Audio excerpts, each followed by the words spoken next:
A man who lets a homeless girl into his house deserves whatever trouble follows. The words drifted through the cold night air from the porch of Murphy's General Store, followed by low laughter and the scrape of boots against old wood. Elias Whitaker heard every word as he loaded feed sacks onto the back of his wagon beneath the weak glow of the oil lamps. He didn't answer. Men in Dust Creek had been talking about him for years anyway. The widowed rancher who stopped smiling. The man whose house stayed dark after sundown. The fool who still wore a wedding band 8 years after lowering his wife into frozen ground beneath a cedar tree on the North Ridge. Elias lifted the final sack with tired hands roughened by winter rope and barbed wire. Snow clouds rolled low above the town, heavy and dark like wet wool stretched across the heavens. Somewhere down Main Street, a church bell rang once, hollow and lonely. "Heard your chimney was smoking last night," another man called out. "Did the dead finally come back to cook for you?" More laughter. Elias climbed into the wagon without looking at them.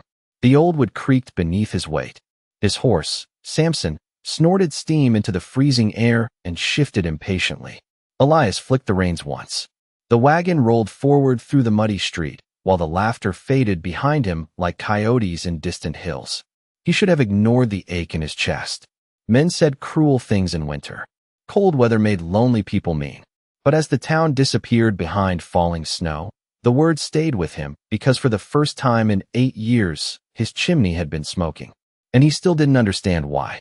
The ranch sat nearly 12 miles outside Dust Creek where the hills flattened into empty prairie and the wind never stopped talking.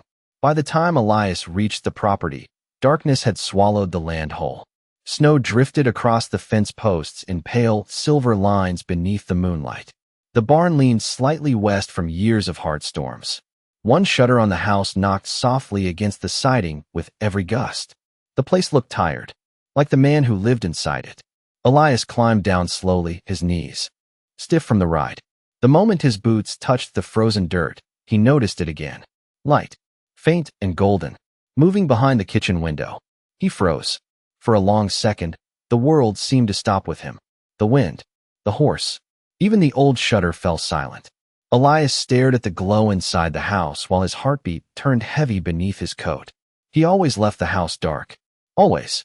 8 years ago, after Martha died from fever during the worst winter Dust Creek had ever seen, Elias stopped lighting lamps in rooms he no longer used.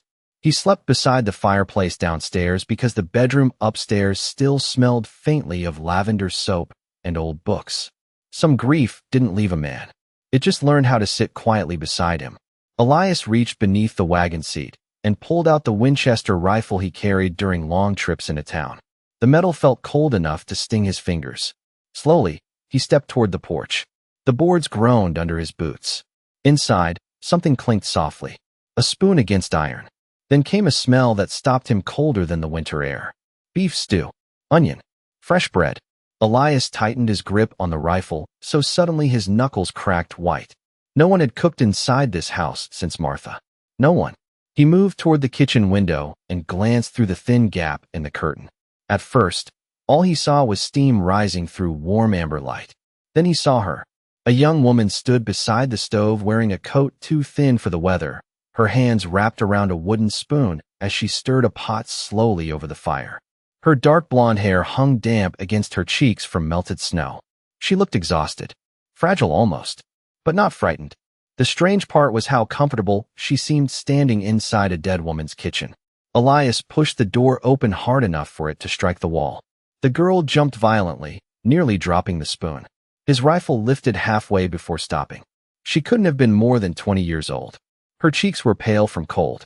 Snow melted onto the floor around her worn boots. One glove had been stitched together so many times it barely resembled leather anymore. But her eyes held the tired calm of someone who had already survived too many bad nights. "Who are you?" Elias asked. His voice sounded rougher than gravel. The girl swallowed quickly and stepped back from the stove. "I'm sorry, sir," she whispered. The door wasn't locked. Elias looked past her. The fire was lit.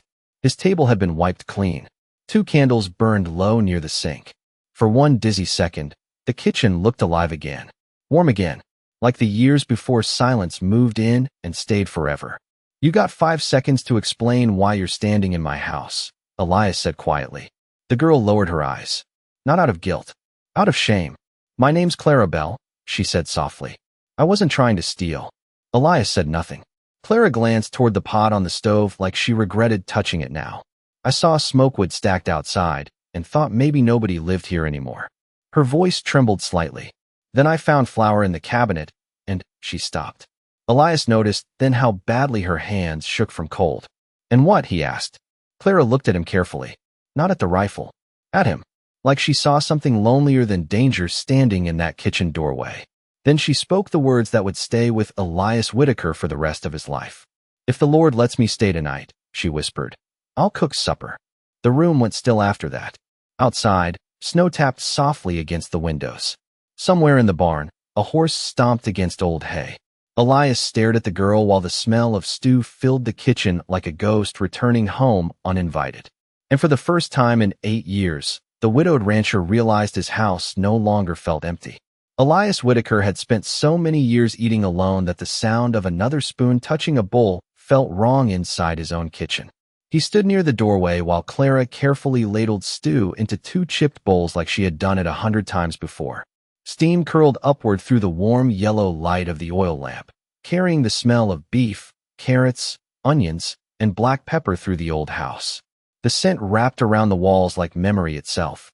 Elias could not remember the last time his home smelled like food instead of dust and cold ashes. Clara set one bowl down at the far end of the table, leaving distance between them. Careful, respectful, like she understood invisible wounds without needing them explained. Elias lowered the rifle slowly against the wall, but did not sit. Not yet. The girl noticed. You can taste it first if you want, she said quietly. In case you think I put something strange in it. Elias almost laughed at that. Not because it was funny, because nobody had spoken inside this kitchen with nervous kindness in nearly a decade. He pulled out the chair across from her. The legs scraped softly against the wooden floor.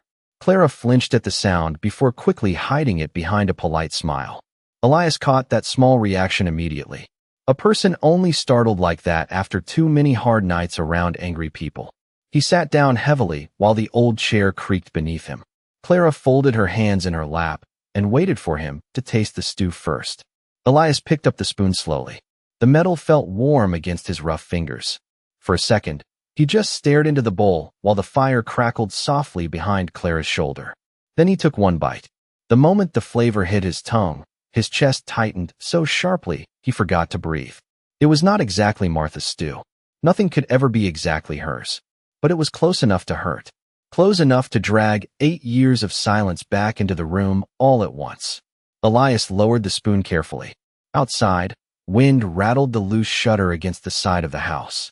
Clara watched him nervously from across the table. I am sorry if it tastes bad, she whispered. Elias shook his head once. No, he said quietly. That is the problem. Clara looked confused. Elias stared down into the bowl again while shadows from the oil lamp flickered across the table between them.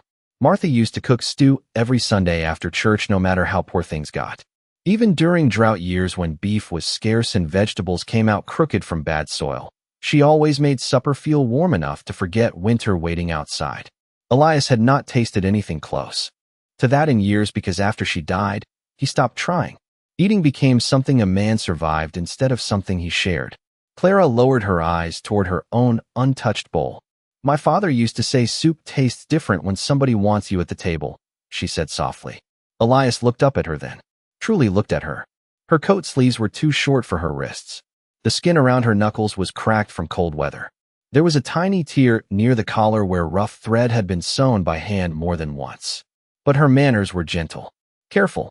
Somebody had raised this girl with dignity before life stripped everything else away. Where is your family? Elias asked finally. The question hung quietly in the room. Clara stared into the fire for a long moment before answering. Buried in Kansas mostly. Her voice stayed calm, but something behind her eyes dimmed. My mother passed when I was 12. Fever took my father last spring. Elias said nothing. Clara continued staring at the flames. After that, there was not much reason for anybody to keep me around. The words settled heavily into the kitchen. Elias knew that feeling better than most men alive. A person could disappear long before they stopped breathing. He noticed then that Clara had still not touched her own bowl. Eat, he said gruffly. Clara blinked once like she did not expect kindness from him either. Then she picked up the spoon carefully with both hands. For several minutes, the only sounds inside the house were quiet eating, wind against the windows, and the soft ticking of the old clock above the fireplace that had not worked properly since Martha died. Strange how silence could feel empty for years and suddenly feel peaceful, because another heartbeat existed inside it. Elias finished half the bowl before realizing something else. The table had been cleaned, the dust gone. Even the old coffee stains Martha used to complain about had been scrubbed from the wood. His eyes moved toward the sink where the dirty pans already sat stacked neatly beside drying cloths. Clara noticed him looking. "I hope you do not mind," she said softly. The house looked lonely. Elias leaned back slowly in his chair. Nobody in Dust Creek spoke like that anymore. People talked about land, cattle prices, weather, politics, debt. But lonely? Folks pretended loneliness was weakness out here, something to hide beneath whiskey and hard faces. Yet this girl had walked into his dead, quiet house and spoken the truth within minutes. The fire popped loudly behind them. Clara suddenly reached into the pocket of her coat and pulled out a small, worn Bible no bigger than her hand. The leather cover looked nearly gray from age. She set it gently beside her bowl while drying her fingers on a cloth napkin. Elias noticed several pages had been repaired with thread. "You carry that everywhere?" he asked. Clara nodded once. "My mother gave it to me." Her thumb brushed softly across the cracked leather. "Said if a person loses everything else, they should still keep one thing that reminds them who they are." Elias stared quietly at the tiny Bible while something uncomfortable shifted inside his chest.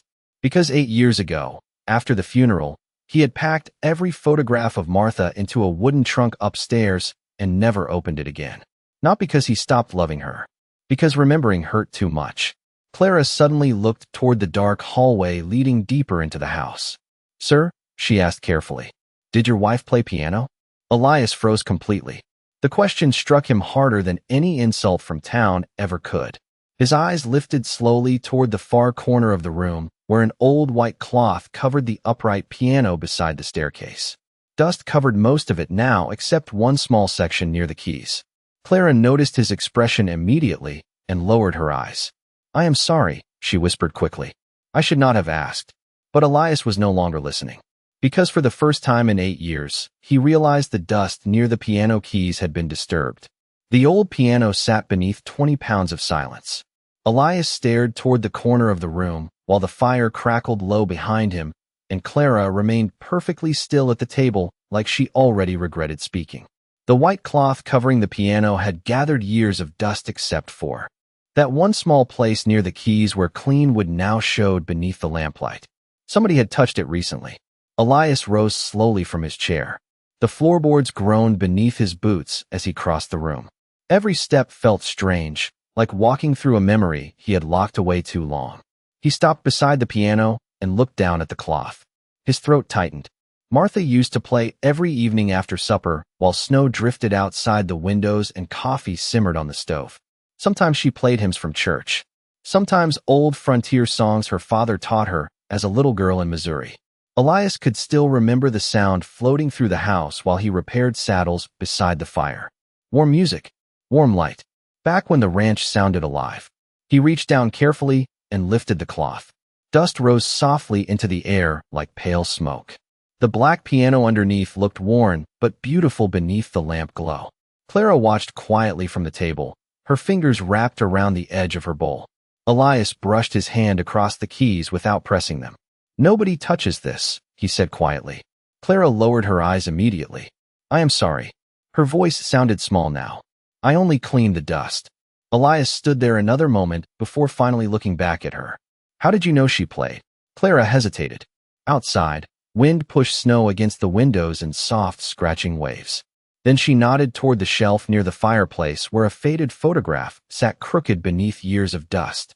Martha stood beside the piano smiling in that picture while younger Elias leaned against the wall behind her pretending he hated having his photograph taken. "The picture," Clara said softly. She looked happy sitting there. Elias glanced toward the photograph. Strange. He had walked past it every day for years without really seeing it anymore. Clara slowly stood from the table and stepped closer to the piano, careful not to crowd him. "My mother played hymns too," she whispered. Not very well, but enough to make a house feel less empty. Elias swallowed hard.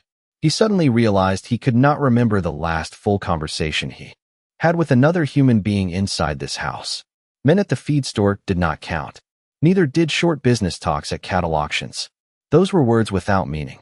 But this girl standing beside his dead wife's piano somehow spoke, like she understood loneliness the same way a person understands winter.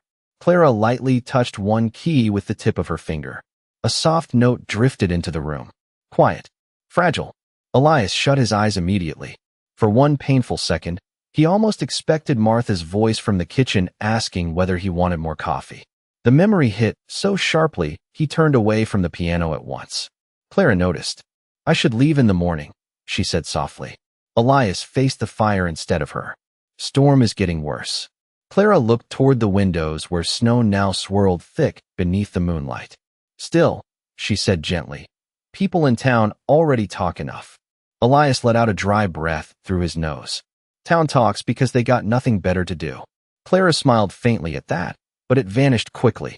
Sometimes talking ruins people anyway. Elias looked at her carefully then. There it was again.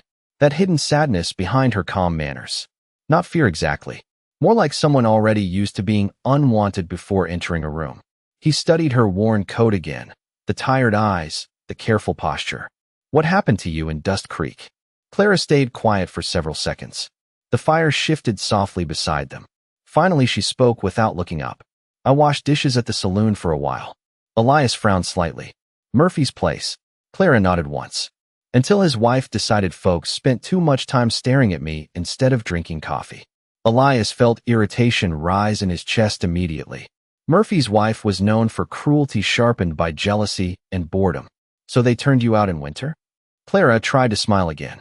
She said a girl without family should learn early not to expect kindness forever. The words settled heavily into the room.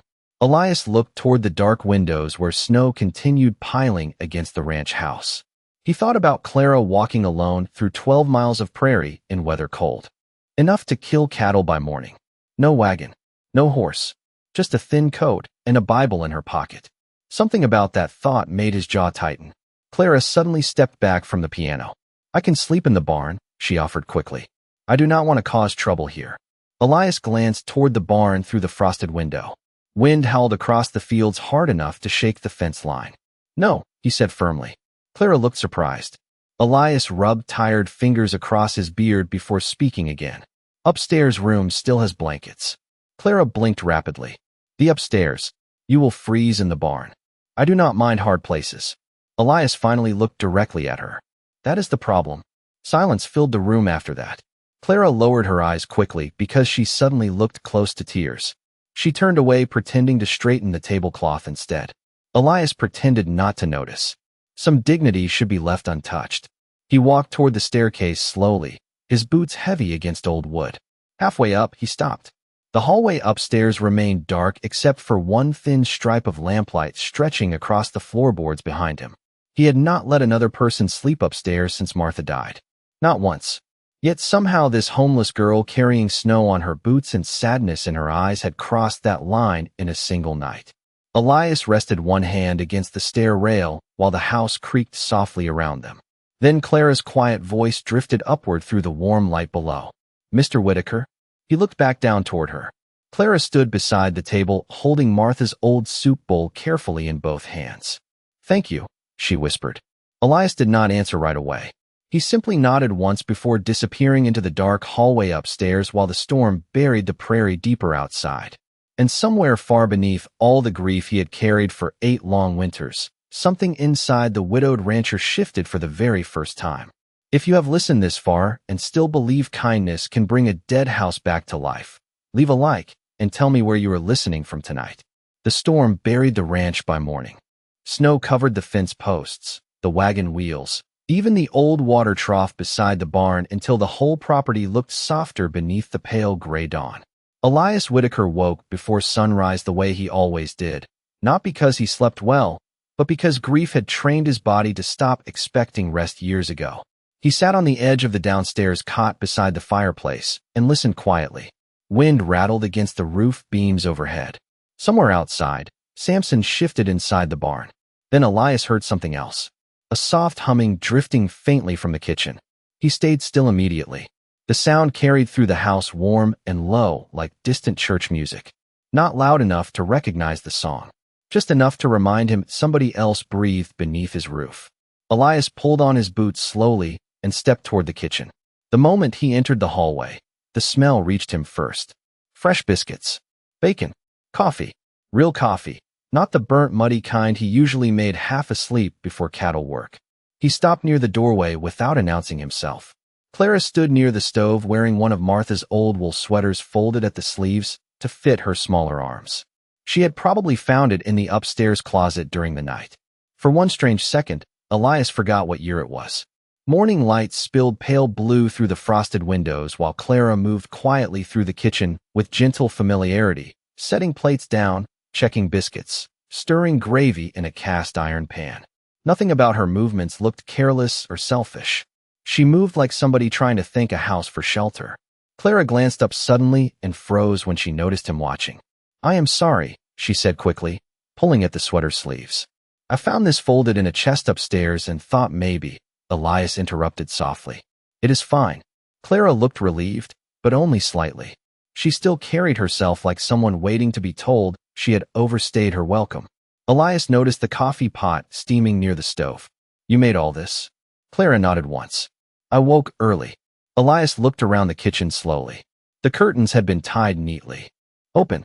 Ashes had been swept from the fireplace. Even the old lantern glass above the sink looked cleaner. The house no longer felt abandoned. It felt occupied. Alive in small ways he had forgotten mattered. Clara carefully set a plate on the table. "You should eat before chores," she said quietly. Elias removed his gloves and sat down slowly. Outside, snow continued falling across the prairie in soft, drifting waves. The kitchen glowed warm against the storm. Clara remained standing while he took the first bite of biscuit and gravy. "Good. Better than good. Real home cooking." He glanced toward her. "You are not eating?" Clara hesitated. "I usually wait." Elias frowned slightly. "For what?" She looked embarrassed suddenly. "To make sure there is enough left." The answer landed harder than she probably intended. Elias stared down at the plate while something cold twisted in his chest. Nobody should speak like that at her age. He motioned toward the chair. "Sit down, Clara." She obeyed quietly. They ate mostly in silence after that. But unlike the old silence Elias knew too well, this one did not feel empty.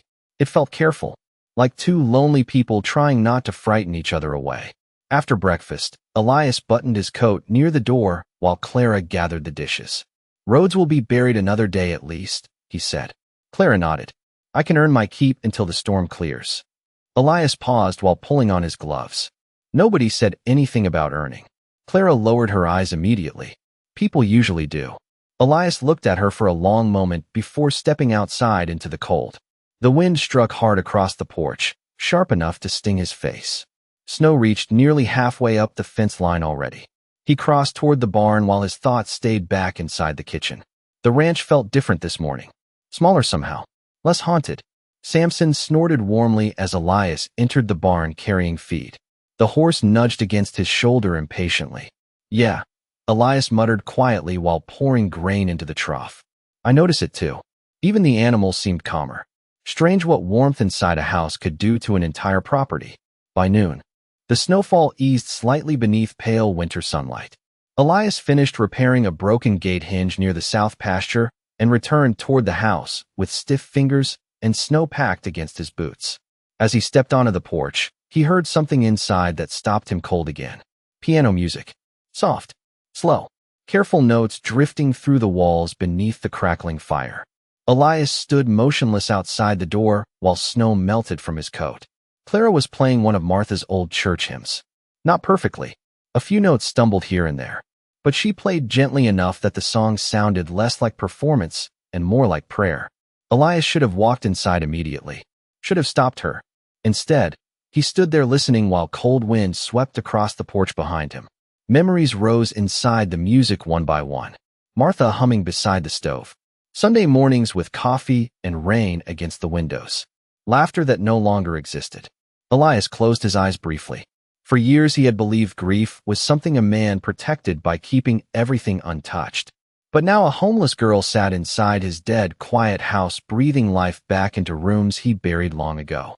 The piano suddenly stopped. A chair shifted softly. Elias opened the door before Clara could notice him outside listening. She stood quickly beside the piano, looking guilty all over again. "I am sorry," she whispered. "I should have asked." Elias removed his hat slowly. Snowflakes melted through his dark hair onto his shoulders. He looked at the piano, then at Clara standing nervously beside it. "Martha liked that hymn," he said quietly. Clara swallowed. "My mother too." Elias nodded once. Then his eyes drifted toward the small silver spoon resting on top of the piano beside Clara's Bible. The spoon looked old, hand carved around the handle with tiny flower patterns darkened by age. Elias stared at it longer than necessary. Something about it tugged faintly at his memory. Clara noticed his eyes immediately and reached for the spoon almost protectively. "It belonged to my father," she said softly. Elias looked away first. "Looks expensive for a ranch hand." Clara's expression changed for the briefest second. Not fear. Sadness. Deep sadness. Then she lowered her gaze. "It is the only thing I have left from home." Outside, wind pushed softly against the windows while the old ranch creaked around them like it was waking from a very long sleep. By the third morning, the storm had passed, but Clara Belle still stood at the kitchen stove before sunrise like she belonged there. Elias woke to the smell of cinnamon and fresh bread drifting through the ranch house, while pale gold sunlight spilled across the snow outside. For 8 years, mornings inside this home had sounded the same. Boots against old floorboards. A kettle boiling too long. One plate. One chair scraping backward from the table. Silence thick enough to hear the walls creak. But now there was movement again. Soft humming. Cabinet doors opening gently.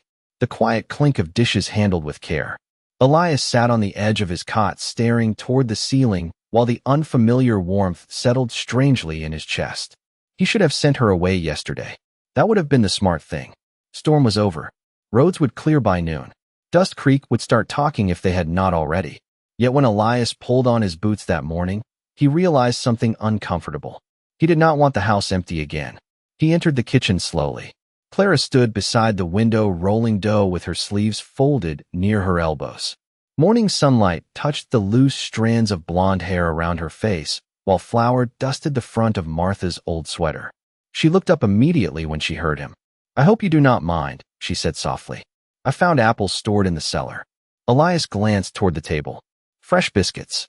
Fried potatoes. Apple bread cooling beside the stove. Real breakfast. Not canned beans heated over fire. He removed his gloves slowly. "You always cook like this?" Clara smiled faintly while brushing flour from her hands. "Only when there is enough food to make it worth trying." Elias sat down heavily at the table. His eyes drifted toward the window overlooking the north pasture where snow still covered the prairie in endless white.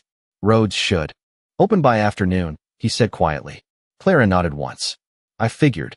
The smile faded from her face after that. She turned back toward the counter pretending to focus on the bread, but Elias noticed the slight stiffness in her shoulders immediately. Same look stray dogs got before somebody chased them away with rocks. He hated that comparison the moment it crossed his mind. Clara deserved better than surviving like something unwanted. They ate breakfast mostly in silence again, but the silence had changed over the last few days. It no longer felt awkward.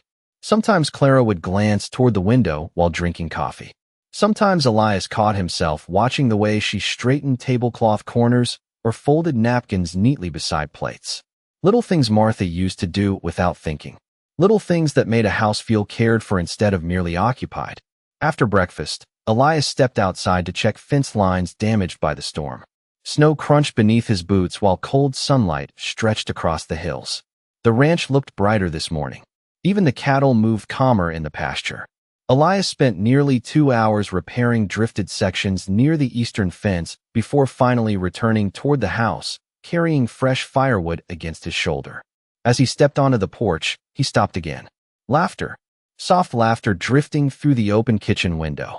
Elias stood perfectly still listening. He could not remember the last time sound like that existed here. Clara sat near the stove with Samson's old barn cat curled in her lap while she read quietly from her Bible between stirring soup. The cat purred loudly beneath her fingers. Elias almost smiled seeing it. That miserable animal hated everybody. Clara glanced up suddenly through the window and noticed him outside. The laughter vanished immediately like she had done something wrong. Elias entered carrying the firewood. Cat finally decided you are not a threat. Clara relaxed slightly. I bribed him with bacon grease. Elias stacked the wood beside the fireplace, while the cat lazily stretched in Clara's lap. Smart animal, he muttered. Clara laughed softly again before quickly lowering her eyes. Like joy still embarrassed her. Elias noticed then how thin she truly was beneath the oversized sweater. Her wrists looked delicate from weeks of poor meals and hard weather. He wondered how long she had wandered alone before reaching this ranch. Clara carefully closed the Bible and stood. I washed your coats this morning, she said quietly. They were stiff with dust. Elias glanced toward the chair near the fireplace where his cleaned work coat now hung, drying beside the heat. Even his old gloves had been repaired along one torn seam. He stared at them for a long second. Nobody had done something kind for him in a very long time without asking for something in return afterward. You did not have to, he said finally. Clara shrugged lightly. It feels nice helping somewhere that does not yell all the time. The words slipped out casually, but Elias caught the sadness behind them. He looked toward her carefully. Murphy treated you badly. Clara stirred the soup slowly without answering at first. Then she gave a small nod. Most folks did after my father passed. Elias frowned. Why? Clara kept her eyes on the pot. People get nervous around lonely girls with nowhere to go. Her voice stayed calm, but Elias could hear experience inside it. Some men think kindness costs something. Silence settled heavily between them after that. Fire crackled softly behind Elias while cold wind brushed against the windows outside. Clara suddenly reached for the silver spoon resting beside her Bible. She rubbed her thumb gently across the carved flowers on the handle. My father used to tell me not everybody who opens a door wants to help you, she whispered. Elias looked directly at her. And what do you think now? Clara hesitated. Then she finally met his eyes fully for the first time since arriving at the ranch. I think some people are lonely enough to remember how pain feels in other folks. The answer struck Elias deeper than he expected. He turned away toward the window before she could notice it. Outside, sunlight glowed across endless snow while smoke curled peacefully from the ranch chimney into the winter sky. For the first time in years, the house behind him no longer felt like a graveyard built from memories. It felt warm, dangerous in its own way, because warmth gave people hope. And hope had a cruel habit of leaving when a man needed it most. Elias stared across the prairie while Clara quietly set another log into the fire behind him. Neither of them noticed the distant rider moving slowly along the western ridge toward the ranch house. The rider reached the ranch just before sundown. Elias spotted him from the barn while carrying fresh hay across the frozen yard. A dark horse moved slowly through the snow along the western ridge, its hooves breaking through ice crust with dull, heavy sounds that carried across the prairie. Elias narrowed his eyes beneath the brim of his hat. Even at a distance, he recognized the rider's posture. Deputy Walter Grimes. Trouble wrapped in a lawman's coat. Elias dropped the hay beside the stable door and wiped rough hands against his work pants while the horse approached the ranch house. Smoke drifted from the chimney above the roof in soft gray ribbons against the fading sky. Warm light glowed through the kitchen windows. Walter noticed immediately. Most folks in Dust Creek knew Elias Whitaker stopped lighting lamps years ago, unless absolutely necessary. Well, Walter called out as he dismounted slowly. Looks like the dead ranch finally learned how to breathe again. Elias did not answer. He rarely wasted words on men who enjoyed hearing themselves too much. Walter tied his horse near the porch rail before glancing toward the house again. Town says you got company. Elias folded his arms against the cold. Town should mind its own business. Walter chuckled softly. You know how winter works around here. Folks get bored. They start building stories. Elias stared toward the horizon instead of him. Snow reflected pale orange beneath the setting sun while cold wind moved through the pasture grass like whispers. And what story are they building now? Walter shrugged. Depends who you ask. Murphy says you brought home a drifter from town. His wife says she is trouble. He paused. Others think you finally lost your mind from being alone too long. Elias let the insult pass without reaction. 8 years of grief had already taught him how little opinions mattered once a man buried the only voice he truly cared about. Walter shifted awkwardly beneath the silence. I am not here to start problems, Elias. Then why are you here? Walter glanced toward the kitchen window where Clara moved softly behind the curtains, carrying plates to the table. Warm yellow light wrapped around her figure while snow drifted slowly outside. The sight looked strangely peaceful against the frozen prairie. Just making sure she is safe, Walter said finally. Elias looked at him then. Really looked at him. Walter Grimes was not cruel by nature. Weak maybe. Too worried about pleasing everybody. But not cruel. Still, Elias did not like another man studying Clara through his windows like she was gossip instead of a human being. She is safer here than in Murphy's place, Elias said quietly. Walter nodded once because deep down he probably knew that too. Folks in town say she worked herself sick there. Elias felt irritation tighten his jaw again. Walter continued carefully. Murphy's wife accused her of stealing tips from customers. Did she?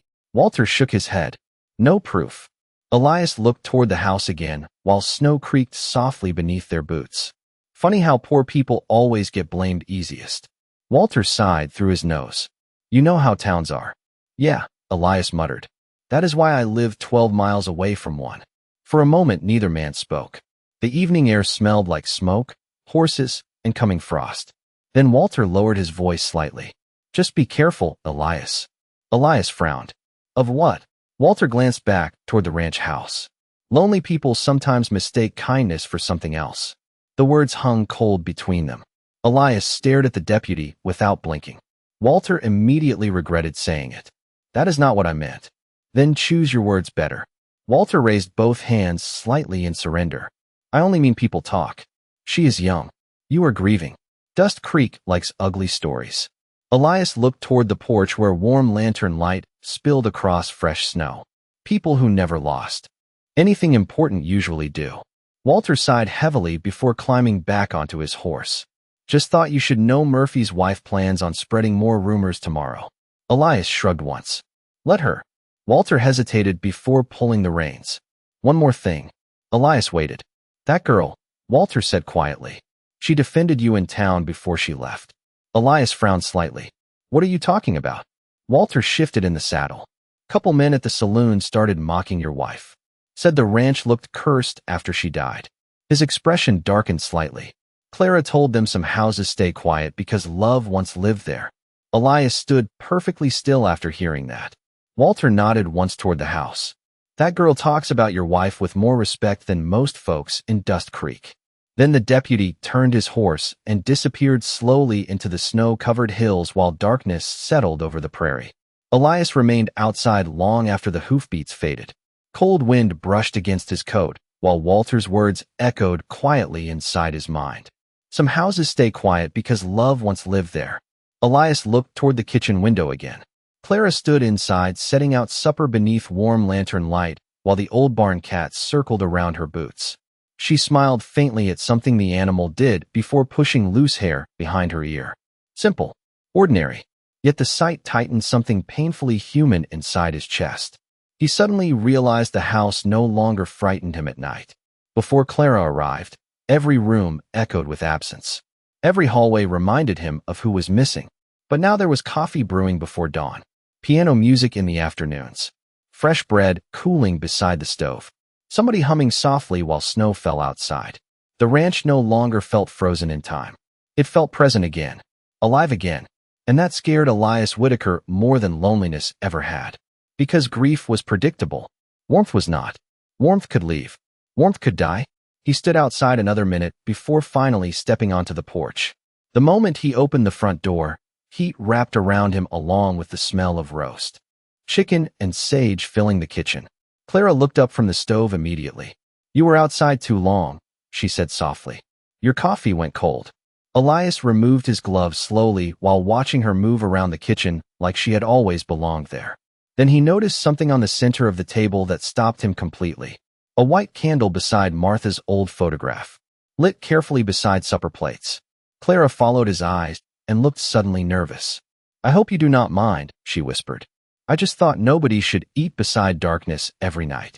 Elias stared at the candle flame flickering gently beside his wife's smiling picture. For years he had avoided lighting candles because the glow reminded him too much of what he lost. Yet tonight the light did not feel painful. It felt gentle, like memory without punishment. Clara lowered her gaze quickly. If it was wrong, I can put it out. Elias slowly pulled out his chair at the table. Then for the first time in 8 years, he sat down beside candlelight without turning away from it. No, he said quietly. Leave it burning. Outside, snow drifted silently across the ranch while warm golden light filled the old house once more. And somewhere far beneath all the loneliness both of them carried, two wounded hearts began learning the dangerous shape of hope again. Thank you for staying with this story tonight. The next Sunday morning, Elias Whitaker did something he had not done in nearly 3 years. He shaved. The old razor scraped softly across his jaw while pale sunlight slipped through the bathroom window upstairs. Outside, the prairie glowed white beneath fresh snow and clear blue skies after days of storm. Elias stared at his reflection in the small cracked mirror above the wash basin. Gray had spread deeper through his beard than he remembered. The lines around his eyes looked heavier too. A man worn thin by silence. He splashed cold water across his face and reached for a clean shirt from the wardrobe. Downstairs, he could already smell coffee brewing and biscuits warming near the stove. Clara had been awake since dawn again. She always woke before him, as if she feared being caught resting too long beneath somebody else's roof. Elias buttoned his shirt slowly while listening to faint movement below. A chair sliding softly across the floor. The sound of humming. The quiet, ordinary music of another person living inside a house. Strange how quickly the ranch had changed around her. Curtains stayed open now. Fires stayed lit longer. Even the old clock above the fireplace somehow started ticking properly again after Clara cleaned dust from the gears. Elias descended the stairs slowly. Clara stood near the stove wearing a dark blue dress she must have repaired herself during the night, because he recognized the fabric as one of Martha's old church dresses stored upstairs for years. It fit loosely around her smaller frame, but she had sewn the sleeves tighter and tied a faded ribbon around the waist. The sight stopped Elias halfway down the stairs. Not because she looked like Martha. She did not. Clara carried sadness differently. Softer somehow. But seeing another person wearing color inside this house after so many winters of dust and shadows made the ranch feel startlingly alive. Clara looked up when she heard the stair creak. "Morning," she said gently. Then she noticed the shave and blinked in surprise before quickly hiding it behind a smile. "You look nice today." Elias almost forgot how to answer compliments.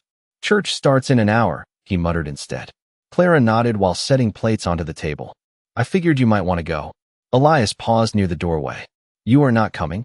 Clara's hand slowed slightly over the plates. "Folks in Dust Creek do not usually save seats for girls like me." Elias frowned immediately. "Girls like you?" Clara gave a small shrug without looking up. "Girls without family. Without husbands. Without homes." Her voice stayed calm, but Elias noticed the same careful distance slipping back into her posture. Like she already expected rejection before entering town again. Elias moved toward the coat rack near the door and grabbed his heavy winter coat. "Get your things." Clara looked up slowly. "Elias, church is for sinners and lonely people," he said while buttoning the coat. "Otherwise half. That town would not qualify." Clara stared at him for a second before laughing softly despite herself. The sound filled the kitchen warm as sunlight. 40 minutes later, the wagon rolled slowly toward Dust Creek beneath clear winter skies. Snow crunched beneath the wheels while Samson's breath drifted white into the cold air. Clara sat quietly beside Elias wrapped in Martha's old wool scarf, her hands folded neatly in her lap. The silver spoon remained tucked safely inside her coat pocket near the Bible she carried everywhere. Elias noticed the way she looked toward the town as they approached. Nervous, careful, like somebody returning to a place that had already decided who she was. Dust Creek looked smaller beneath fresh snow and church bells.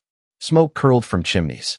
Children chased each other along the street bundled in thick coats while townsfolk moved toward the white wooden church at the end of Main Street. Conversation slowed the moment Elias guided the wagon into town beside the church steps. Heads turned immediately. Clara lowered her eyes at once. Elias climbed down first before offering her a hand from the wagon. She hesitated only briefly before accepting it. The moment her boots touched the ground, whispers started drifting across the cold air. "That is the girl from Murphy's. Told you she ended up at the ranch." Poor Martha would roll in her grave.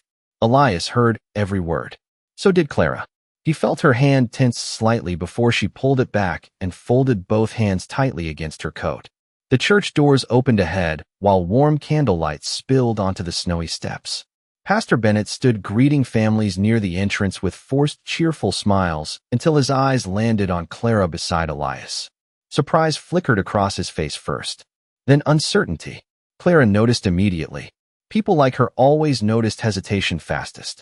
Elias stepped forward before the silence could grow uncomfortable. "Morning, Pastor." Bennett cleared his throat quickly. "Elias, good to see you back." His eyes shifted toward Clara again. "Miss Bell." Clara gave a polite nod. "Good morning, sir." Several women standing near the doorway exchanged quiet glances while pretending not to stare. One older woman tightened her mouth disapprovingly the moment she saw Clara wearing Martha's repaired church dress. Elias felt anger stir beneath his ribs. Clara noticed too because she immediately reached for the scarf near her collar like she suddenly wished to disappear inside it. Then something unexpected happened. Little Annie Murphy, barely 8 years old, slipped away from her mother near the church steps and ran directly toward Clara, holding a small bundle of winter flowers made from dried lavender tied with twine. "I saved these for you," the child said proudly. Clara blinked in shock before kneeling slightly to accept them. "For me?" Annie nodded enthusiastically. "You used to give me extra pie crust when Mama was not looking." The little girl smiled brightly. "And you fixed my doll's dress." Clara looked completely speechless for a moment. Then her eyes filled softly with tears she tried hard not to show. "Thank you," she whispered. Annie's mother hurried forward quickly, embarrassed by the scene. "Annie, come along now." But before pulling the child away, the woman glanced awkwardly toward Clara and quietly added, "The doll still sleeps with that dress every night." It was a tiny thing, small as snowfall. Yet Elias noticed what it did to Clara's face. For the first time since entering town, she looked less like somebody bracing for cruelty and more like a person remembering she once mattered somewhere. Elias opened the church door beside her. Warm air smelling faintly of candles and pine drifted outward into the cold. "After you," he said quietly. Clara looked up at him with surprise and gratitude tangled together in her tired eyes. Then together they stepped inside, while whispers followed softly behind them like winter wind. Church ended beneath soft organ music and the low murmur of families gathering coats near the entrance. Sunlight spilled through colored glass windows across the wooden floor, while people slowly filed outside into the cold afternoon. Elias remained near the last pew waiting quietly, while Clara buttoned Martha's old blue coat around herself. She moved carefully inside the crowded church, like somebody afraid of brushing against the wrong person. A few townsfolk nodded politely toward Elias. Most glanced toward Clara first. The whispers had not stopped during service. Elias heard them shifting softly between hymns like mice inside walls. Poor girl. Shameful situation. Widowed rancher finally brought home company. Clara heard them too. He could tell by the way her shoulders tightened every time voices lowered nearby. Yet she never complained once. Never defended herself. She simply kept her eyes lowered and sang hymns softly beside him in a voice fragile enough to break a man's heart. As they stepped outside, the winter air hit sharp against their faces. Bells above the church door rang slowly, while snow melted from rooftops beneath pale afternoon sun. Elias reached for the wagon reins, but before he could help Clara climb aboard, a voice called sharply from across the street. So it is true after all. Mrs. Murphy stood near the steps of the general store wrapped in heavy fur and disapproval. Her narrow face tightened further the moment she looked at Clara wearing Martha's coat. Several nearby townsfolk slowed their conversations immediately. Elias felt Clara freeze beside him. Mrs. Murphy crossed the snowy street carefully, her boots crunching hard against the ice. I suppose some women do not waste much time finding another roof after being turned out. Clara lowered her eyes instantly. "Ma'am, I never meant trouble." "Trouble always says that after it arrives," Mrs. Murphy snapped. Elias stepped slightly closer to Clara without even thinking about it. Mrs. Murphy noticed immediately. "You should be ashamed, Elias Whitaker." Her voice rose loud enough for others nearby to hear clearly. "Your wife was a good woman." Elias stared at her calmly. "And she still is." Mrs. Murphy folded her arms tightly. Then honoring her memory should mean more than dragging some wandering girl into her kitchen. Clara's face lost color at those words. Elias noticed her fingers clutching tightly around the small bundle of dried lavender Annie had given her earlier outside church. The flowers trembled slightly in her hands. "Enough," Elias said quietly. Mrs. Murphy scoffed. "You think people do not see what this is becoming?" I said enough. His voice stayed calm, but something inside it made the nearby conversation stop completely. Mrs. Murphy opened her mouth again before suddenly another voice interrupted from behind the crowd. "Funny thing about kindness." Everyone turned. Old Miss Evelyn Harper stood near the church fence leaning heavily on her cane beneath a thick gray shawl. Most people in Dust Creek respected her because she had survived nearly every hardship the territory could invent and somehow remained kinder than the rest of them afterward. Miss Evelyn looked directly at Mrs. Murphy. Folks always attack it hardest when they stopped recognizing it in themselves. Silence settled heavily across the snowy street. Mrs. Murphy's expression tightened. "That is not what this is." Miss Evelyn slowly approached Clara with careful steps through the snow. Then, to everyone's surprise, the elderly woman reached up and gently straightened the collar of Martha's old coat around Clara's shoulders. "This color suits you better than sadness does, child." Clara looked completely stunned. Miss Evelyn smiled softly before turning toward the others nearby. "I remember when Martha Whitaker first came to this town." Her voice carried calmly across the street. "People called her strange too. Said she smiled too much for frontier life. Said she softened Elias." The old woman glanced toward him knowingly. Thank God she did. A few people lowered their eyes after that. Even Mrs. Murphy looked uncomfortable beneath the silence spreading around her. Clara swallowed hard beside Elias while holding the dried lavender against her chest. Miss Evelyn patted Clara's hand gently. "Do not let lonely people teach you shame for surviving winter." Then the elderly woman walked slowly away through the snow while church bells echoed softly overhead. Mrs. Murphy stood speechless for a moment before finally turning sharply back toward the store without another word. The tension broke slowly afterward. Conversations resumed quieter now. Families climbed into wagons. Children laughed while throwing snow near the church fence. But Clara remained very still beside Elias. He looked down at her carefully. "You all right?" Clara nodded too quickly. "Yes, sir." Elias frowned slightly. That sounded like a lie. Clara finally looked up at him. Her eyes glistened faintly in the winter light, though she fought hard to keep her expression calm. "I just forgot how much people can hate somebody for needing help." Elias stared at her for a long second before taking the dried lavender gently from her trembling hands and placing it safely beside the wagon seat. Then he offered her his arm. Clara blinked in surprise. "You do not have to do that." Elias looked toward the watching town around them. "Maybe I do." Slowly, cautiously, Clara rested her hand against his arm. Together they crossed the snowy street toward the wagon while whispers followed again, but quieter this time. Less certain. As Elias helped her climb aboard, he noticed something strange. For the first time in years, he no longer cared what Dust Creek thought about him. Not really. The rancher climbed into the wagon beside Clara and flicked the reins gently. Samson started forward through the snow while church bells faded behind them. Clara kept her eyes lowered at first, but after several minutes, she finally whispered, "You should not ruin your name over me." Elias looked ahead toward the endless white prairie stretching homeward beneath the winter sky. "My name survived burying my wife," he said quietly. "It can survive gossip." Clara turned toward him slowly after hearing that. Wind brushed softly through loose strands of her blonde hair, while sunlight reflected off the snow around them bright enough to hurt the eyes. "Still," she whispered, "thank you." Elias nodded once, but said nothing more. Because deep inside, another thought had already begun bothering him since leaving town. Not the gossip, not the judgment, something else. Mrs. Murphy's words about Martha, about honoring memory. Elias tightened his hands slightly on the reins while the wagon rolled home through frozen fields. Because for the first time since Clara arrived at the ranch, guilt had finally found a way inside the warmth she brought with her. The ride home felt quieter than usual. Snow stretched endless beneath the wagon wheels while pale evening light settled across the prairie in soft gold ribbons.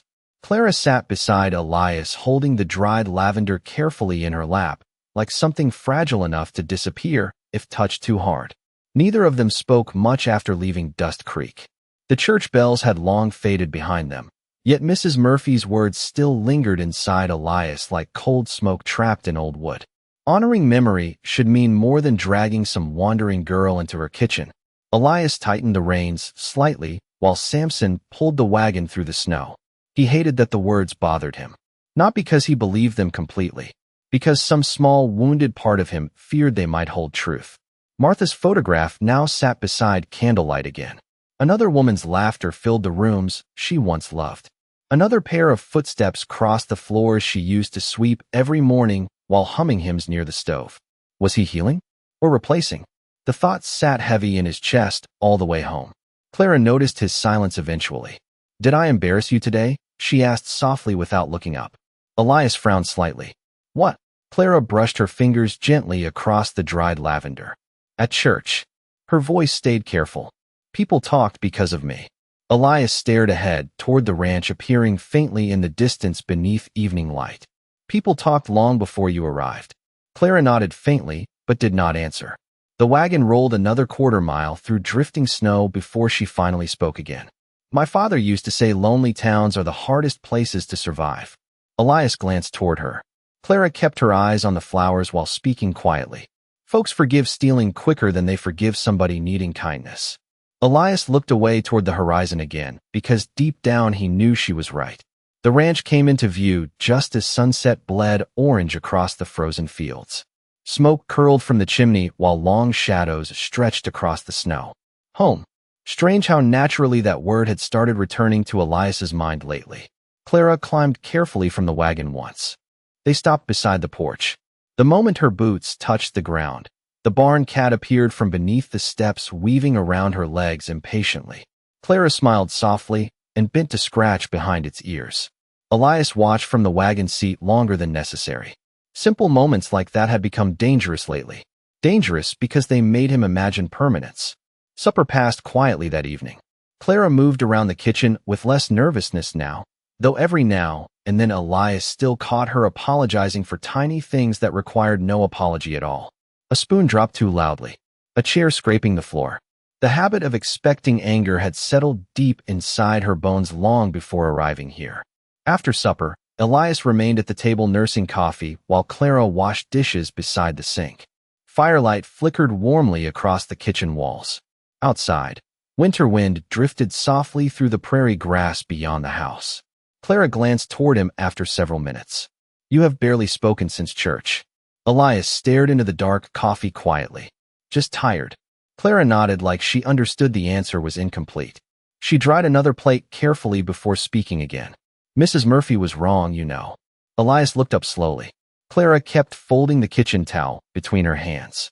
"About your wife." Silence settled between them. Elias leaned back slightly in the chair. "You did not even know Martha." Clara smiled faintly. "I know enough." She glanced toward the photograph beside the candle near the center of the table. "Women who are deeply loved leave warmth behind them. This house still has hers." Elias felt something tighten painfully beneath his ribs. Clara continued softly. "I do not think she would hate you for lighting the lamps again." Elias stared at her for a long moment after hearing that. Most people avoided mentioning Martha completely around him. Like grief worked the same way as broken glass. Best untouched. But Clara spoke about her gently. Naturally. Without fear. "You talk like you knew loss pretty well yourself," Elias muttered quietly. Clara lowered her eyes toward the dish towel. "I did." Elias waited. Once, Clara did not retreat from the silence immediately. The fire cracked softly beside them while shadows shifted against the ceiling overhead. "After my father passed," she whispered, "the landlord gave me 3 days to leave our house." Elias frowned deeply. Clara folded the towel tighter between trembling fingers. "I packed everything we owned into 2 trunks." Her voice remained calm, but Elias noticed the effort it took. Most of it got sold by spring just to keep eating. She glanced toward the silver spoon resting beside her Bible on the counter. "That was one thing I refused to sell."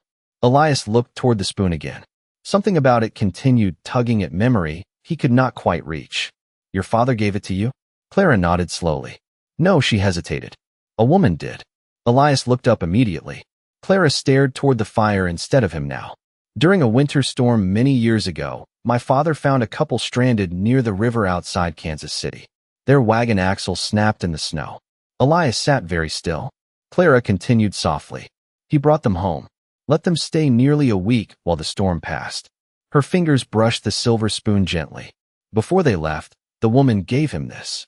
Elias suddenly felt cold despite the fire. What woman? Clara shrugged lightly. I never knew her full name. My father only called her the kindest lady he ever met. Elias stared at the spoon while something shifted deep inside his memory. Flower carvings around the handle. Worn silver edges. A gift. His heartbeat slowed strangely. Martha once gave away a silver serving spoon during a blizzard nearly 20 years ago while traveling through Kansas with Elias after their first cattle purchase. He remembered because he argued with her afterward for giving away something expensive when they barely had money themselves. Martha only smiled and said kindness returned home eventually if God wanted it to. Elias slowly lifted his eyes toward Clara. She looked suddenly nervous beneath his stare. What is it? She asked quietly. Elias did not answer immediately. The room seemed smaller somehow. Warmer. More fragile. Finally he spoke very softly. What was your father's name? Clara swallowed once before answering. Samuel Bell. The coffee cup slipped slightly in Elias's hand. Because after all these years, he remembered. The fire crackled softly between them, while the name lingered in the kitchen like something sacred finally remembered. Samuel Bell. Elias Whitaker leaned back slowly in his chair, staring at the silver spoon resting beside Clara's Bible, while old memories pushed through years of dust inside his mind. Snowstorm. Broken wagon axle. Kansas City. A tiny farmhouse near the river with smoke curling from the chimney. He remembered Martha's frozen hands wrapped around a coffee cup, while a tall, quiet rancher repaired their wheel in the barn through half the night without asking for $1. Samuel Bell. Elias had not spoken that name aloud in almost 20 years. Clara noticed the change in his face immediately. You knew him? She asked softly. Elias rubbed one rough hand slowly across his jaw. Your father had dark hair? Clara nodded carefully. Before it turned gray. Elias looked toward the fire. And a scar near his left eyebrow. Clara's eyes widened slightly. From a horse kick when he was young. Silence filled the kitchen. Clara stared at him now with growing disbelief while Elias finally reached toward the silver spoon and lifted it carefully into his hand. The carved flowers along the handle caught warm firelight beneath his fingers. Martha picked these carvings herself at a little store outside Abilene during their first year married. Elias remembered because she spent nearly an hour deciding between flower patterns while he complained the whole time about missing daylight for travel. Strange what details grief kept hidden inside a man. Your father saved our lives, Elias said quietly. Clara blinked once. What? Elias stared down at the spoon. Blizzard caught us crossing through Kansas after a cattle sale. His voice slowed beneath memory. Wool snapped near the river. Temperature dropped below 10 degrees before dark. Clara sat down slowly across from him. Elias continued staring into the fire while speaking softly. Martha was already sick back then. Fever hit her hard during cold weather. He swallowed once. If Samuel had not found us. He stopped there because some sentences still hurt too much to finish even after 20 years. Clara's eyes filled slowly with tears. My father talked about you both for years. Elias looked up sharply. Clara nodded. He always said the woman with the warm smile gave him a silver spoon because she claimed kindness should leave something behind. Her voice trembled slightly now. He never forgot her. Elias closed his eyes briefly. Neither had he. Martha gave away things constantly during their travels. Blankets, food, coins they barely had. It used to drive Elias crazy when they were young because he measured survival carefully back then. Martha measured people instead. She liked helping strangers, he whispered quietly. Clara smiled sadly. So did my father. The room grew very still after that. Firelight flickered softly against the walls while wind brushed low against the windows outside. Somewhere upstairs, the old house creaked gently, settling into night. Elias looked across the table at Clara differently now. Not as a drifter wandering through winter. Not as trouble carried in by snowstorms and loneliness. But as the daughter of a man who once opened his own home to strangers freezing beside the road. The same kindness had traveled all the way back here through 20 years and thousands of miles like a prayer, finally returning home. Clara lowered her eyes after a moment. I did not know it was you. Elias nodded once. Neither did I. Clara let out a shaky little laugh through tears she was trying hard to hide. My father used to tell that story every Christmas. Elias felt something tighten painfully inside his chest again. What story? Clara smiled faintly at the fire. About the stubborn rancher who complained the whole night while fixing wagon wheels in a snowstorm. Elias almost laughed despite himself. Sounds about right. Clara brushed quickly beneath one eye before continuing. He always said the rancher's wife carried enough warmth for 3 lifetimes. Elias looked toward Martha's photograph beside the candle. Firelight danced softly across her smiling face inside the frame. Yeah, he whispered. She did. Silence settled again, but it no longer felt awkward. It felt full somehow, like invisible pieces finally fitting together after years apart. Clara slowly folded her hands in her lap. I should probably leave tomorrow. Elias looked at her immediately. Why? Clara swallowed softly. Because now you know who I am. Elias frowned deeply. That is exactly why you should stay. Clara looked startled by the answer. Elias set the spoon down carefully beside her Bible. Your father gave shelter to me and Martha when nobody else would. He leaned back slightly in the chair. Seems wrong turning his daughter out into winter. Clara's eyes shimmered again beneath the candlelight. You do not owe me anything. Elias shook his head once. Maybe not. He glanced toward the spoon. But kindness has a strange memory.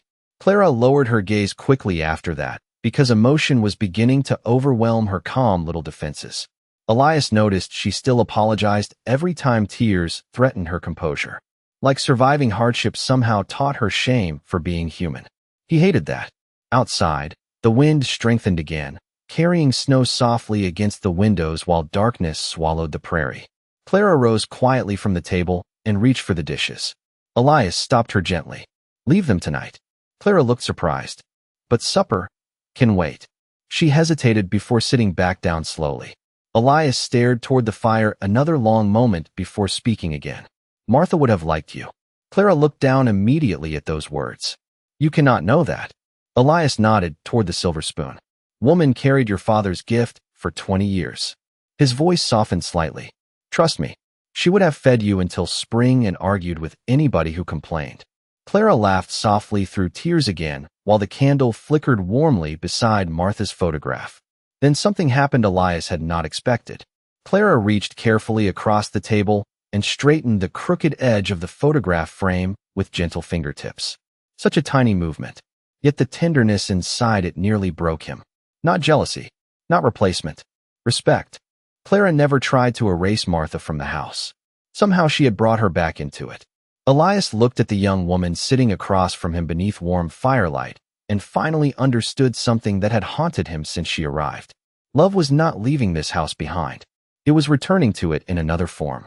Outside, snow drifted endlessly across the dark prairie while inside the old ranch house. Grief loosened its grip just enough for healing to finally breathe. Morning arrived softer after that night. Sunlight spilled across the snow in pale golden streaks, while smoke rose steady from the ranch chimney into the cold blue sky. Elias Whitaker stood alone on the porch holding a cup of coffee between weathered hands, watching frost melt slowly from the fence rails beneath the growing warmth of day. Behind him, through the kitchen window, Clara moved quietly around the stove preparing breakfast while humming one of Martha's old church hymns without even realizing it. The sound drifted faintly through the glass like memory returning home on gentle feet. Elias closed his eyes briefly. For years, mornings had felt like punishment. Wake up, work, eat alone, survive until dark, then repeat. But now there was music again, light again, somebody opening curtains before dawn because they believed a house deserved sunshine. He took another slow sip of coffee while wind moved softly through the prairie grass beyond the snow. Then he noticed the rider coming up the eastern trail toward the ranch. Deputy Walter Grimes again. Elias sighed quietly beneath his breath. Trouble rarely rode this road twice unless it carried company with it. Sure enough, another horse followed behind Walter through the snow. Smaller rider. Dark coat. Elias narrowed his eyes. Mrs. Murphy. Lord help us, he muttered softly. Inside the kitchen, Clara glanced toward the porch through the window and immediately noticed the approaching horses too. Her expression changed at once. The warmth disappeared from her face like somebody blew out a lantern inside her chest. By the time Walter and Mrs. Murphy reached the ranch gate, Clara had already stepped away from the kitchen window completely. Elias climbed down from the porch slowly while the riders approached. Walter looked uncomfortable before even speaking. Mrs. Murphy looked determined. Neither expression pleased Elias much. "Morning," Walter called carefully after dismounting. Elias nodded once. "Depends who is asking." Mrs. Murphy stepped forward before Walter could answer. "We need to discuss the girl." Elias folded his arms against the cold wind. "Funny. I do not remember inviting discussion." Mrs. Murphy ignored the comment completely. "People in town are talking worse every day. Town has survived gossip before. This is different." Elias looked at her steadily. "How?" Mrs. Murphy tightened her gloves angrily. "A widowed man keeping a young homeless woman alone in his house." Her voice sharpened. "What do you think people believe?" Elias remained calm, even though irritation slowly rose beneath his chest. "I stopped caring what Dust Creek believes years ago." Walter stepped between them slightly before tension could rise further. "Nobody came here for a fight." Elias glanced toward him. "Then why are you here?" Walter hesitated. "Pastor Bennett asked me to check on Clara." Elias frowned. "Check on her." Mrs. Murphy crossed her arms tightly. "There are concerns." "About what?" "About propriety." Elias almost laughed at the word. "That from a town that drinks itself stupid every Saturday?" Mrs. Murphy flushed angrily. "People are worried she is taking advantage of your grief." Silence followed that sentence. Even Walter looked uncomfortable hearing it spoken aloud. Elias stared at Mrs. Murphy for a long moment while cold wind swept snow across the yard between them. Then he spoke very quietly. "You know what I think?" Mrs. Murphy lifted her chin stubbornly. Elias glanced toward the house, where warm light glowed through the kitchen curtains behind Clara's silhouette. "I think lonely people become cruel when they see someone else finally healing." Mrs. Murphy opened her mouth immediately, but before she could answer, the front door behind Elias creaked open softly. Clara stepped onto the porch wearing Martha's blue coat with both hands folded tightly near her waist. Her face looked pale but calm. Too calm. The kind of calm people learned after surviving enough humiliation to stop reacting outwardly. "You do not need to argue because of me," she said quietly. Elias turned immediately. "Clara." She looked toward Mrs. Murphy first. "I know what folks think." Her voice trembled only slightly. "And maybe they are right to worry." Elias frowned deeply. "Nobody here is worried except people who enjoy talking." Clara forced a faint smile that did not reach her tired eyes. "Still, I never wanted your name dragged through town because of me." Mrs. Murphy softened slightly hearing that. Guilt perhaps, or maybe surprise at Clara's dignity after all the gossip. Clara stepped carefully down from the porch into the snow. "I can leave after supper tonight," she whispered. Elias felt something drop heavily inside his chest the moment she said it. The ranch behind him suddenly felt colder already. Empty again before she had even gone. "No," he said firmly. Clara looked at him gently. "Elias." "No," his voice stayed calm, but final. Walter glanced awkwardly between them, while Mrs. Murphy shifted uncomfortably beside her horse. Elias looked directly at Clara now. "Your father once opened his home to strangers freezing in a storm." Clara swallowed hard. Elias stepped closer through the snow. "You think I would dishonor that kindness by sending his daughter out because some bored town wants gossip?" Clara's eyes filled slowly with tears she fought hard to hide. "But your wife," Elias interrupted softly. "Martha fed strangers every chance she got." He glanced toward the ranch house windows glowing warm behind them. "Truth is, this place feels more like her since you arrived than it has in years." Silence settled across the snowy yard after that. Even Mrs. Murphy lowered her eyes slightly. Walter rubbed the back of his neck awkwardly while cold wind drifted through the fence posts. Clara stood completely still in the snow staring at Elias like she no longer knew how to hold herself together. Finally she whispered, "Why are you being so kind to me?" Elias looked at her for a long moment before answering. "Because somebody once showed kindness to me when I needed it most." Clara covered her mouth briefly as tears finally escaped despite all her effort to remain composed. Not loud crying. Just quiet, exhausted tears from somebody who spent too long believing they were unwanted everywhere they stood. Mrs. Murphy looked away first. Shame crept slowly across her face beneath the cold winter light. After a moment, she cleared her throat softly. "Annie still talks about the pie crust you used to save for her." Clara blinked in surprise. Mrs. Murphy adjusted her gloves nervously. "And the doll dress." The words sounded difficult for her somehow. Clara wiped quickly beneath one eye. She was always very sweet to me. Mrs. Murphy gave a small nod before looking toward the ranch house. Maybe, she hesitated. Maybe I judged too quickly. Elias said nothing. Some apologies sounded more honest when left unfinished. Walter finally exhaled quietly beside the horses. Well, he muttered awkwardly. That went better than I expected. Nobody laughed. But something shifted there in the snow between them all. Not complete understanding. Not forgiveness yet. Just the first crack in a wall built from loneliness and assumptions. And sometimes that was how healing began. Winter slowly loosened its grip on the prairie after that day. Snow melted from the fence posts in silver drops beneath warmer sunlight, and muddy wagon tracks replaced the hard frozen roads leading into Dust Creek. The ranch changed with the season too. Windows stayed open longer now. Fresh bread cooled beside the kitchen sill nearly every afternoon. Sometimes piano music drifted softly through the house while Elias repaired tack in the barn or checked calves in the south pasture. Life had returned so quietly neither of them fully noticed when loneliness stopped living there. Clara moved through the ranch with less hesitation these days. She no longer apologized every time she touched something belonging to Martha. Instead, she treated the old house with a kind of gentle reverence that somehow honored the woman who built it. Fresh wildflowers now sat beside Martha's photograph every Sunday after church. The candle beside the frame stayed lit during supper. And each evening before bed, Clara carefully covered the piano again to protect it from dust, like she understood some memories deserved care instead of fear. Elias watched all of it silently, sometimes from the porch with coffee in hand, sometimes through the kitchen doorway while Clara hummed softly over supper. The ache inside him had not vanished. Grief never truly left a man, but it no longer owned every room inside the house. One afternoon near early spring, Elias returned from town carrying feed sacks and a folded parcel wrapped in brown paper beneath his arm. Clara looked up from peeling potatoes at the kitchen table when he entered. "You were gone longer than usual," she said softly.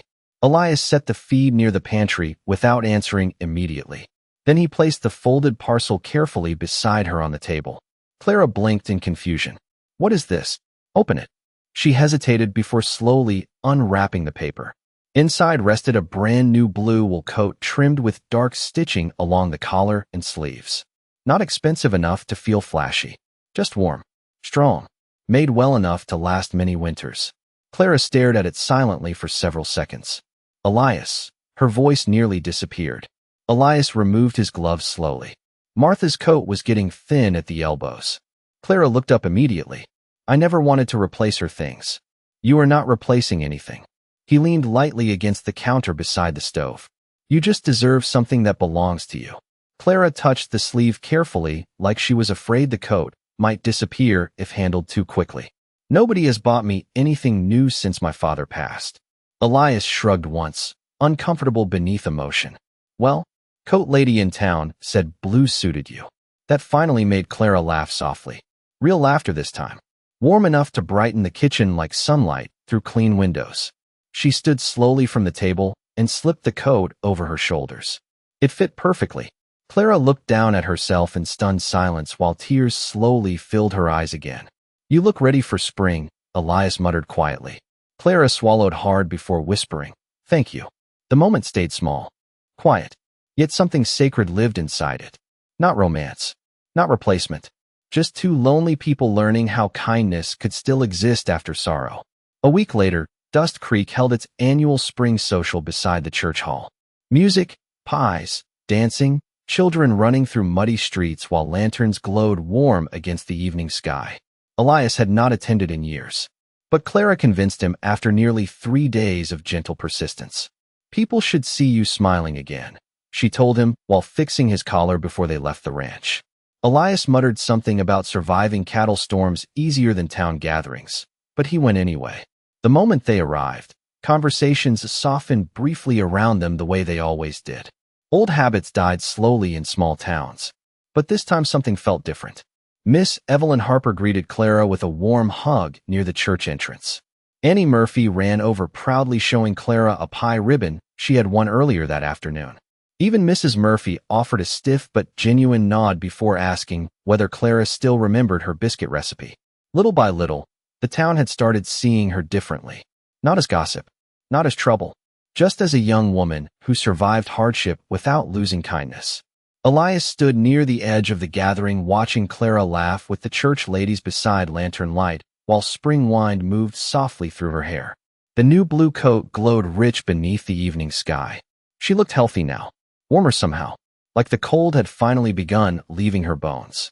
Deputy Walter stepped beside Elias holding 2 cups of coffee. "Never thought I would see you here again," he admitted quietly. Elias accepted 1 cup with a grunt. Walter nodded toward Clara across the yard. Town was wrong about her. Elias looked toward the church hall, where music drifted softly through open windows. Town usually is. Walter smiled faintly before lowering his voice. "You know she could probably find work somewhere decent now." Elias stiffened slightly, though he hid it well. Walter noticed anyway. "I only mean folks respect her now." Elias stared into the coffee cup quietly. Respect meant opportunity. Opportunity meant leaving. Strange how the thought unsettled him more than he wanted to admit. Across the yard, Clara suddenly looked toward him through lantern glow and smiling townsfolk. Their eyes met briefly over the crowd. She smiled softly, not the careful, nervous smile she wore when first arriving at the ranch. This one carried belonging, trust. Elias felt warmth settle deeply inside his chest seeing it. Then the church pianist began playing an old hymn through the open hall windows. Clara's expression changed instantly. That was Martha's favorite. She whispered once, she reached him moments later. Elias nodded quietly. Lantern light flickered across both their faces while music drifted warm into the spring air. Then Clara surprised him completely by offering her hand. "Dance with me." Elias almost choked on his coffee. "I have not danced since," he stopped there. Clara's eyes softened gently. "I know." Music floated through the evening while laughter echoed from the churchyard around them. Elias stared at her offered hand for several seconds before finally placing his rough, weathered hand into hers. Slowly, awkwardly, they moved together beneath lantern light while the old hymn played softly across Dust Creek. Not to forget Martha. Never that. But because somewhere along the way, grief had finally loosened enough to let joy breathe beside it again. And for the first time in many years, the widowed rancher no longer felt like a man surviving winter alone. Summer arrived quietly across the prairie, carrying tall green grass, warm winds, and the smell of rain drifting over open fields after sunset. The ranch looked different now, healthier. Window boxes filled with wildflowers beneath the porch, fresh paint covering old weathered fence rails. Laughter floating from the kitchen some evenings while lantern light glowed against the dark hills beyond the property. Travelers passing through Dust Creek had started calling it the Warm Ranch on the North Ridge. Elias Whitaker pretended not to hear them when they said it in town, but secretly, he carried the words home like something precious. One evening near late August, Elias returned from the pasture after checking cattle near the river and found the house strangely quiet. No humming from the kitchen, no piano music drifting through open windows. Only the soft creak of the porch swing moving slowly in the evening wind. He climbed the steps carefully and noticed Clara sitting alone on the porch wrapped in the blue coat despite the warm weather. A folded letter rested unopened in her lap. Elias stopped beside the doorway. "Everything all right?" Clara looked up quickly, forcing a smile too fast to be real. "Just tired." Elias had learned her lies by now. They always sounded gentle. He sat beside her on the porch swing while sunset spread gold across the prairie. Crickets sang softly through the tall grass below the hill. After a long silence, Elias glanced toward the letter. "Bad news." Clara lowered her eyes toward it. "Maybe good news." Elias waited quietly. Clara took a slow breath. "Miss Evelyn helped me apply for a teaching position in Wichita last month." Elias felt something sink slowly inside his chest. Clara continued softly. "The school wrote back today." Wind moved gently through the porch screens while the ranch creaked warmly behind them. "They offered me the position," she whispered. Elias stared toward the horizon without speaking. Somewhere far off, thunder rolled low across the summer sky. Clara folded her hands tightly around the unopened letter. "It is a real opportunity." Elias nodded once. "Sounds like it." Clara looked toward him carefully. "You are angry." "No." "Then why are you looking at the hills like they offended you personally?" That almost pulled a smile from him, but not quite. Elias rubbed tired fingers slowly against his knee. "You should take it." Clara's eyes softened immediately because she heard the sadness hidden beneath the words. Elias. Teaching is respectable work. He kept his gaze fixed toward the fading sunset. Warm house. Steady pay. He swallowed once. Better than hiding out with an old rancher folks still gossip about. Clara stared at him quietly for several seconds before speaking. Do you really think this is hiding? Elias finally looked at her then. The evening light touched her face softly while wind moved loose strands of blonde hair across her cheeks. Health had returned to her over the months. So had confidence. Yet beneath both, he still saw traces of the frightened girl who once stood in his kitchen asking only to cook supper if allowed to stay. I think, Elias said carefully, you deserve a future bigger than this ranch. Clara looked down at the letter again. Maybe. Silence settled between them while the porch swing creaked softly beneath their weight.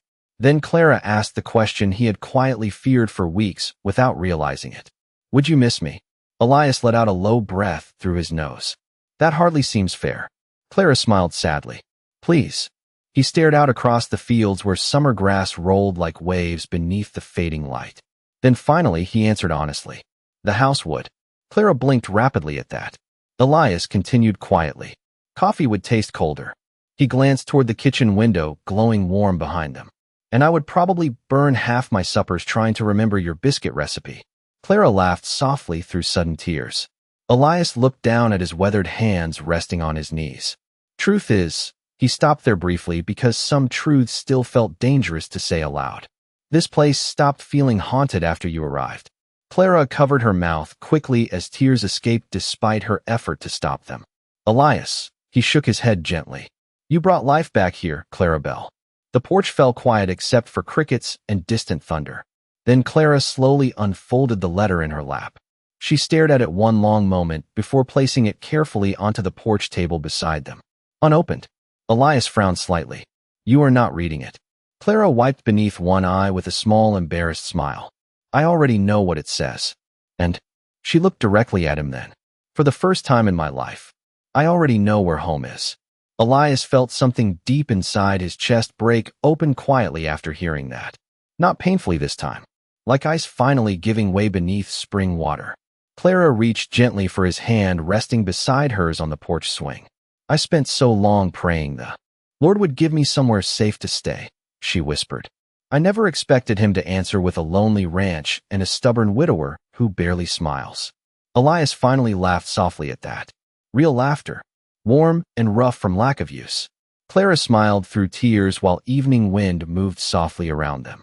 Then, without another word, Elias stood from the porch swing and disappeared briefly inside the house. Clara looked confused until he returned moments later carrying Martha's old lantern. The same lantern that had sat dark for years beside the fireplace until Clara arrived that winter night, carrying snow on her boots and hunger in her eyes. Elias lit the lantern carefully and placed it beside the front door where warm golden light spilled across the porch and into the gathering dark. Clara looked at him quietly. Elias shrugged once beneath the lantern glow. House looks better with the light on. Clara smiled gently while tears still shimmered in her eyes. Together they sat there watching summer rain begin falling softly across the prairie below the ranch. The warm lantern glowed beside them through the dark while the old house creaked peacefully behind their backs. And somewhere beyond the fields, beyond the storms, beyond all the loneliness both of them once carried alone, kindness had finally found its way home again. Thanks for watching this story. Subscribe to the channel for more heartfelt stories. Your support helps keep these stories alive. Tell me in the comments what you felt about this story and what kind of stories you want to see next. See you in the next story.